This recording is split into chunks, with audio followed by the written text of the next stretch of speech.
ماشاء اللہ یہ تھے حافظ محمد حسن صاحب جو اپنے خیالات کا اظہار فرما رہے تھے۔ ہماری اس تقریب کے تقریباً تمام مہمان تشریف لا چکے ہیں۔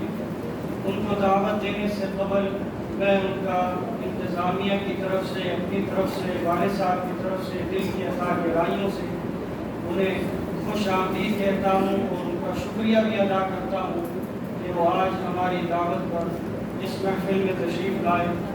اب میں خطابات کی طرف بڑھوں گا اور اپنے معزز مہمانان کی طرف۔ سب سے پہلے میں دعوت خطاب دوں گا برادر محترم حضرت مولانا محمد عبید الرحمن صدیق صاحب دامت برکاتہ عالیہ کو کہ وہ تشریف لائیں اور اپنے خیالات کا اظہار فرمائیں۔ حضرت مولانا محمد عبید الرحمن صدیق نحمده ونصلي ونسلم على رسوله الكريم أما بعد فأعوذ بالله من الشيطان الرجيم بسم الله الرحمن الرحيم وعد الله الذين آمنوا منكم وعملوا الصالحات ليستخلفنهم في الأرض صدق الله العظيم۔ مجھے وقت کی کمی کا خوب احساس ہے، صرف دو چار باتیں میں آپ کے سامنے عرض کروں گا۔ اگست کا جو مہینہ ہے پاکستان کی تاریخ میں اس کی بڑی اہمیت ہے کہ اللہ تعالیٰ نے بر صغیر کے مسلمانوں پر یہ کرم فرمایا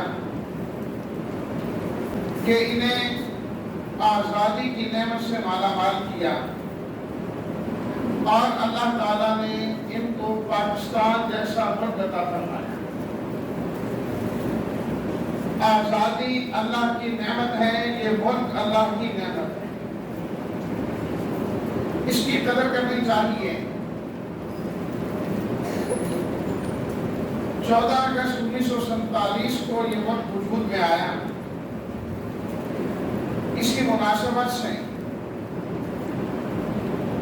اگست کے مہینے میں ملک بھر کے اندر تقریبات کا انعقاد ہوتا ہے۔ ایک تو ان لوگوں کو خراج تحسین پیش کرنے کے لیے جنہوں نے قربانیاں دے کر یہ ملک بنایا ہے اور یہ ملک وجود میں آیا ہے، اور دوسرا اپنی قلبی محبت کا اظہار کرنے کے لیے کہ ہمیں اپنے اس وطن سے، اپنے اس ملک سے محبت ہے اور محبت ہونی چاہیے۔ اپنے وطن سے محبت کرنا یہ انبیاء کرام علیہ الصلوۃ والتسلیمات کا اسوہ ہے اور ان کا طریقہ ہے۔ روایات میں آتا ہے کہ نبی کریم صلی اللہ علیہ وسلم جب مکہ المکرمہ سے ہجرت کر کے تشریف لے جا رہے تھے تو آپ علیہ الصلوۃ والتسلیمات نے جب آخری نظروں میں بیت اللہ کو دیکھا، مکہ المکرمہ کو دیکھا، تو آپ نے فرمایا وَلَوْلَا أَنَّ قَوْمِي أَخْرَجُونِي مِنْكِ مَا سَكَنْتُ غَيْرَكَ۔ اے مکہ المکرمہ، میرے شہر تو کتنا ہی اچھا ہے اور کتنا محبوب میرا شہر ہے، اگر یہ لوگ مجھے یہاں سے نہ نکالتے تو میں مکہ کے علاوہ کہیں اور نہ جاتا، اپنے اسی وطن میں رہتا۔ اور بخاری شریف کے اندر یہ روایت مذکور ہے، نبی کریم صلی اللہ علیہ وسلم نے حضرت انس رضی اللہ تعالیٰ عنہ فرماتے ہیں کہ جب نبی کریم صلی اللہ علیہ وسلم مدینہ منورہ سے باہر ہوتے اور واپسی ہوتی مدینہ منورہ کی طرف، جب مدینہ کے قریب پہنچتے مدینہ کا علاقہ نظر آتا، وہاں کی دیواریں نظر آتی، اپنا شہر نظر آتا، اپنا وطن نظر آتا۔ آج ایک مسلمان صدیوں بعد مدینہ جاتا ہے، اس کی کیا خوشی ہوتی ہے، کیا اس کی کیفیت ہوتی ہے۔ آپ علیہ الصلوۃ والتسلیمات کا یہ شہر ہے، آپ جب دیکھتے تو خوش ہو جاتے ہیں۔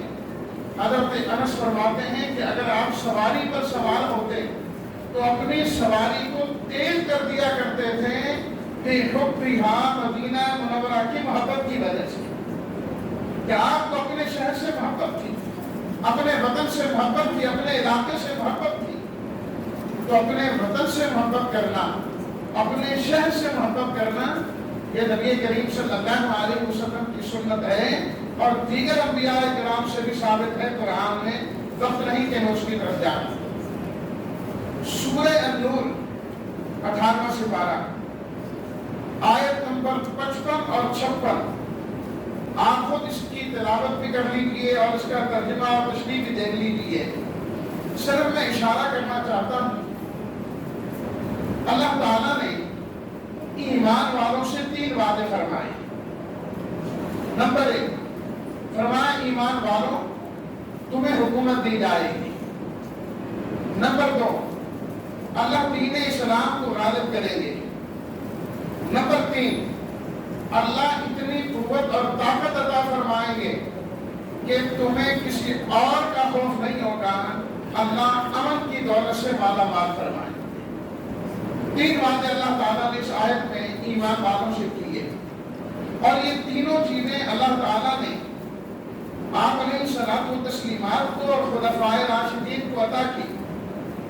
جو بات کہنا چاہتا ہوں ذرا اس کی طرف توجہ کیجیے گا۔ اللہ نے ان 3 چیزوں کو 4 شرطوں اور 4 صفات کے ساتھ مشروط کیا ہے، جوڑ دیا ہے 4 شرطوں کے ساتھ، کیونکہ اللہ کے نبی صلی اللہ علیہ وسلم ہوں، کیا آپ کے صحابہ کرام ہوں، ان کے اندر تو یہ چیزیں کمال کی تھی، پہلے سے موجود تھی، لیکن مدینہ منورہ اسلام کا کوئی آخری ملک اور شہر نہیں تھا کہ اس کے بعد اور شہر نہیں اسلام میں داخل ہوں گے۔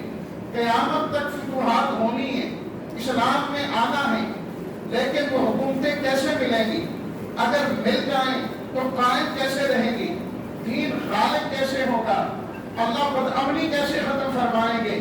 فرمایا 4 چیزیں جو قوم اپنا لے گی اللہ ان کو استحکام عطا فرما دے گا، مضبوطی عطا فرما دے گا۔ جو ملک وجود میں آیا جب تک 4 صفات ان میں باقی رہیں گی اللہ اس ملک کو مضبوط رکھیں گے، قائم اور دائم رکھیں گے۔ پہلی چیز فرمایا یعبدوننی لا یشرکون بی شیئا، جس ملک کے رہنے والے، جس ملک کے باسی، جس ملک کے ہم وطن لوگ اللہ کے سامنے جھکتے رہیں گے، اللہ کی عبادت کرتے رہیں گے، ہر حال میں اللہ کو پکاریں گے، اللہ کے ساتھ کسی کو شریک نہیں ٹھہرائیں گے۔ فرمایا کہ اللہ ان کے ملک کو مستحکم بھی کر دیں گے، مضبوط بھی کر دیں گے، وہ ملک قائم رہے گا۔ جس قوم نے بھی اللہ کا در چھوڑا، اللہ کے در سے دور ہو گئے، اللہ بھی اپنی رحمت سے ان کو دور کر دیتے ہیں۔ دوسری چیز وَأَقِیمُوا الصَّلَاةَ، فرمایا کہ تم نماز کے نظام کو قائم و دائم رکھو۔ تمہارے ہاں یہ نظام ہونا چاہیے، جب تک ملک کے اندر نماز کا نظام رہے گا اس وقت تک وہ قوم بھی مضبوط رہے گی اور ملک بھی مضبوط رہے گا۔ تیسری چیز وآتوا الزکاۃ، زکوٰۃ ادا کرنے والے ہوں۔ اللہ نے جن کو مال کی دولت سے مالا مال کیا ہے وہ اس مال پر سام بند کرنا بیٹھیں، اپنے غریبوں کو بھی دیا کریں۔ چوتھی چیز وَأَطِیعُوا الرَّسُولَ، فرمایا کہ تم اللہ کے رسول کی اطاعت کرو ہر معاملے میں۔ نبی کریم صلی اللہ علیہ وسلم کے طریقے کو دیکھو۔ فرمایا یہ 4 چیزیں جب تمہارے اندر آ جائیں گی، عبادت اللہ کی، اطاعت رسول اللہ کی، نماز اور زکوٰۃ، 4 چیزیں آئیں۔ جس قوم میں اللہ کی عبادت آتی ہے غیر کا ڈر اور خوف ان کے دل سے نکل جاتا ہے۔ فلاں کیا کہیں گے، فلاں کیا کہیں گے، نہیں، جس کی گردن رب کے سامنے جھکتی ہے وہ کبھی بندوں کے سامنے جھکا نہیں کرتا۔ پاکستان بناتے وقت ہمارے بڑوں نے سب سے پہلے یہی نعرہ لگایا، بولیے پاکستان کا مطلب کیا؟ لا الہ الا اللہ۔ پاکستان کا مطلب کیا؟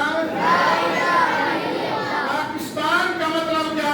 لا الہ الا اللہ۔ یہ ہے یعبدوننی لا یشرکون بی شیئا۔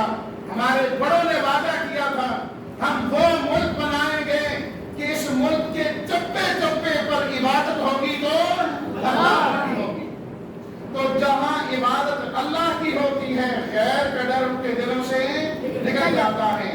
جہاں اطاعت رسول اللہ کی ہوتی ہے وہاں کے رہنے والے غیر کے نظاموں سے کبھی متاثر نہیں ہوتے کہ فلاں نظام بڑا اچھا، فلاں نظام بڑا اچھا۔ سارے نظام اچھے ہو سکتے ہیں لیکن ناقص ہیں۔ کامل نظام وہ ہے جو محمد رسول اللہ لے کر آئے ہیں۔ سب کہہ دیجیے صلی اللہ علیہ وسلم۔ اطاعت رسول جب آتی ہے تو کوئی اور نظام نہیں آ سکتا۔